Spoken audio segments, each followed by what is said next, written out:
The American Academy of Pediatrics maintains that at every level of education, pediatricians must be able to interact effectively and respectfully with patients and their families, regardless of the cultural differences that may exist between them. Now, this is a strong statement, and it gives a good description on how to best provide culturally competent care.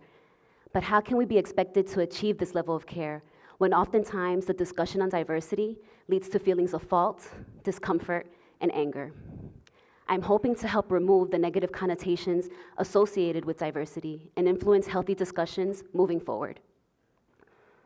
Now, diversity is about race, ethnicity, and language, but we cannot forget that it also includes cultural attributes such as gender, religious beliefs, sexual orientation, and disability. Now, why is the topic on diversity so important? Well, data from the US Census Bureau project that by 2020, 44.5% of American children 0 to 19 years of age will belong to a racial or ethnic minority group. It has also been reported that 20% of the US population older than 5 years speaks a language other than English at home.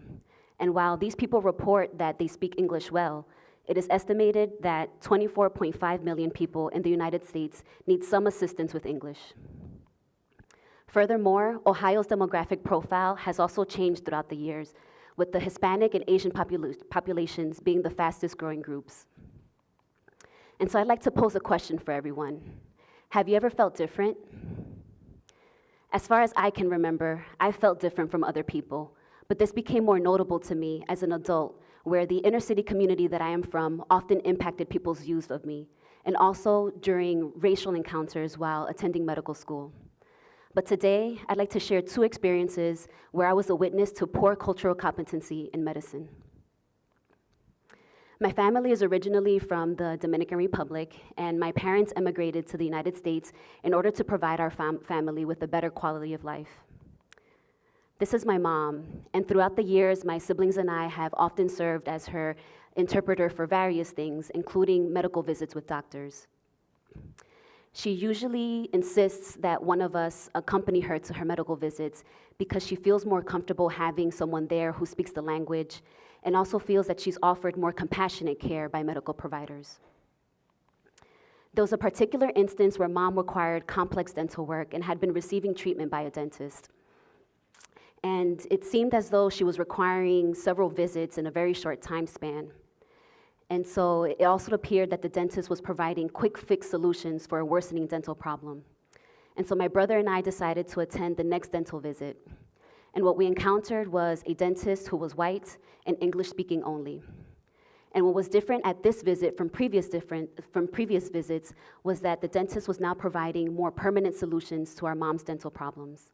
And so when asked why these solutions hadn't been provided previously, the dentist responded by saying, "Because I had no way of communicating with your mother."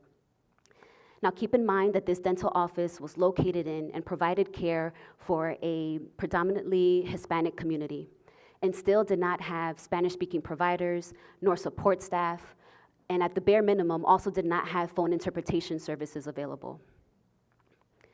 And so this encounter led to conflict with the dentist and also distrust that they would provide our mother with the best care options possible, and overall our family's dissatisfaction with medical care, which subsequently led to the transfer of our mother's care to another dentist who was more culturally competent.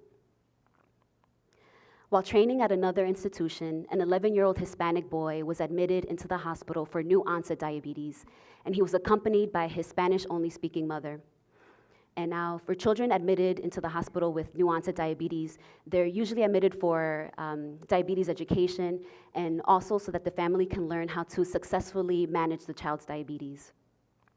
And so this is an example of a 3-step calculation that is often taught to families so that they can determine the amount of insulin to be given.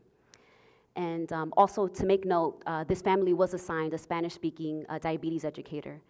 And what she discovered was that the mother could not perform what most would consider simple arithmetic.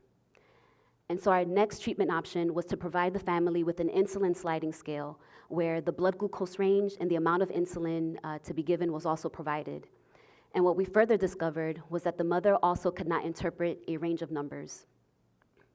And so this led to uncomfortable remarks about the mother's low literacy, which were made by some of the supporting staff members. And although this behavior was not done in front of the family, it still came across as insensitive and disrespectful to me, as I have family members who are of low literacy. Which leads me to my next question. Everyone knows that we're supposed to treat everyone with respect and dignity, but is this enough to deliver culturally competent care? Many institutions are requiring that staff complete individual, team, and organization-wide diversity training programs. And this is important because diversity training programs often provide the foundations and tools needed in order to become more culturally competent. And this is a great first step, but the glass is half full, as the challenge remains, are we truly impacting and changing people's views on diversity? And so I'd like to reference coach and diversity trainer Susanna Rinderly's best practice guidelines, the 6 C's, which can help improve our encounters with diverse patients and improve our encounters with each other. So first, curiosity about what we're missing because of our biases. Next, consciousness about what our actual behaviors are, as they may not always be in line with what our good intentions may be. Commitment to taking other people's views seriously, to treating all differences equally. Having compassion for ourselves when we have negative impacts on others, even though we don't intend to. Also, courage to taking responsibility for our actions and taking the necessary steps to move forward. And lastly, setting clear goals for powerful diversity and inclusion results. Now, referring back to our patient with diabetes, our team responded to providing culturally competent care by designing a treatment plan that was appropriate for the mother. And so we created a document listing blood sugar numbers individually from 70 to 500, along with the amount of insulin to be given for each. Also recognizing that low literacy in adults can impact children's health outcomes, we set clear goals to ensure the patient's safety by linking the family with a Spanish-speaking provider, me, and also ensuring close follow-up. When I interact with patients, my commitment to providing culturally competent care comes from and arises from these experiences, always keeping in mind the principles of the 6 C's. Thank you.